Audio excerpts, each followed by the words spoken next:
جناب شہزاد اظہر کی خوبصورت نظم مشورہ تمام اہل ذوق کی بےتاب سماعتوں کی نظر کرتی ہوں۔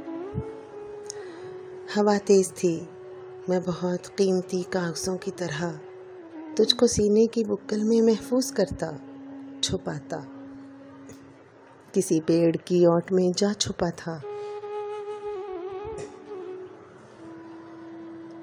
میں صحرائی تھا اور بگولوں کی چالوں کو پوری طرح جاننے کی پاداش میں ان بہت منتقم ساعتوں کے بھنور کی نظر میں نمایاں ہوا تھا۔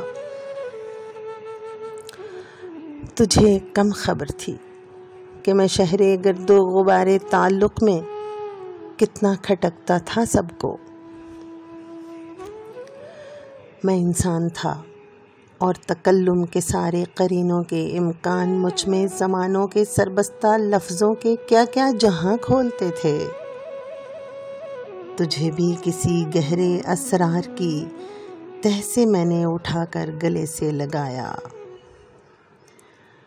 لہو کی سبھی تنگ و بے حد کشادہ سی راہوں پہ اپنی مائیت میں لایا۔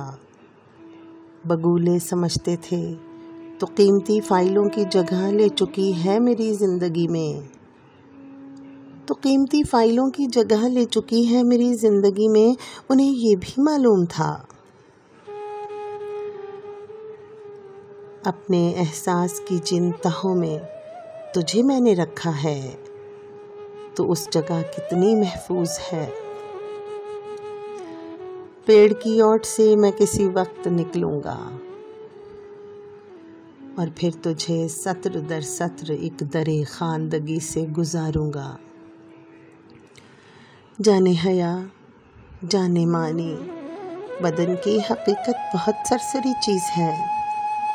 روح کے گہرے اعماق میں ہم لڑھک کر اگر دونوں ایک ساتھ نیچے گرے تو کہیں آتے وقتوں کے طوفان میں بھی سلامت رہیں گے۔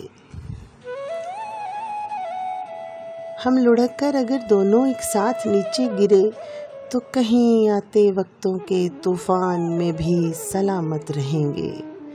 کوزائے وقت سے یہ ہمیشہ کے جیون کا پانی کسی گہری ظلمت کی چپ میں ہمیں جرعہ جرعہ نہیں آرزو کے کٹوروں میں وافر ملے گا۔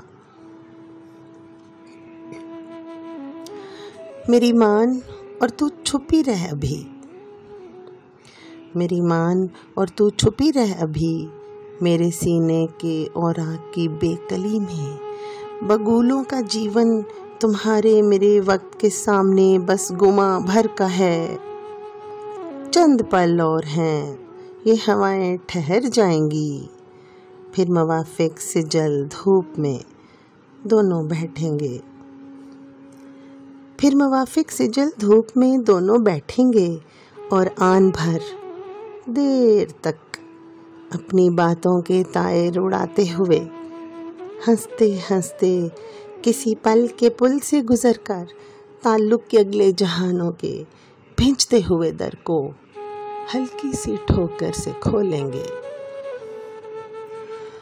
اور پھر موافق ہوا کی اڑن تشتری میں کئی رنگ کی کائناتوں کے زائر بنیں گے، مگر میرے ہاتھوں کو لوگوں کی باتوں میں آ کر کئی رنگ کی کائناتوں کے زائر بنیں گے، مگر میرے ہاتھوں کو لوگوں کی باتوں میں آ کر کبھی چھوڑنے کی حماقت نہ کرنا، کبھی چھوڑنے کی حماقت نہ کرنا۔